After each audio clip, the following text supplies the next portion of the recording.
Hi everyone, I'm sitting here with Richardson's Chief Product Officer, Chris Tenay. Hi Chris. Hi, how are you? I'm good, Great. thanks. So we're very excited, Chris, you and your team have just launched Richardson's new advanced selling program entitled High Stakes Consultative Dialogues.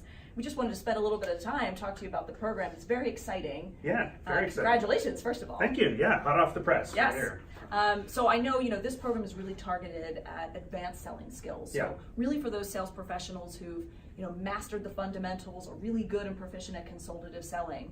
But I love the title, High Stakes Consultative Dialogues. What is a high stakes dialogue? Yeah, thanks. We thought a lot about that. And, the high stakes dialogue is really one that has a propensity for higher risk and higher reward. If you do it well, there's really a reward that you're going to be seen as more trusted, really differentiating the buying experience for your customer. On the other hand, it's risky. There's some pitfalls, there's some traps, and so you really need to think about how you execute these dialogues at a very, very high level. Nice. And I know one of the dialogues that we spend some time teaching is really around asserting a point of view or perspective. Yeah. Why is that important today? It's so important. I think the role of selling has shifted, right, from informing your customer to really educating them, and bringing ideas to the table that help them make sense of a really complicated buying landscape.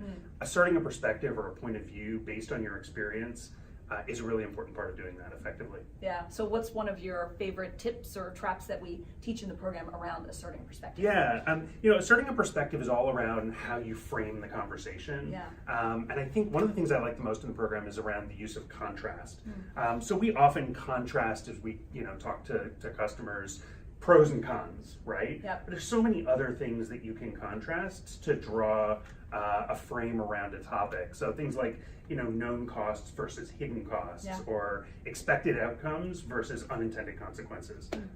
So we really spent some time going through some of the techniques and tips for how you can do that effectively. Great. And I know one of the other pieces of content that you teach is really around aligning stakeholders, and that it's really the sales professional's job to take on aligning internal customer stakeholders.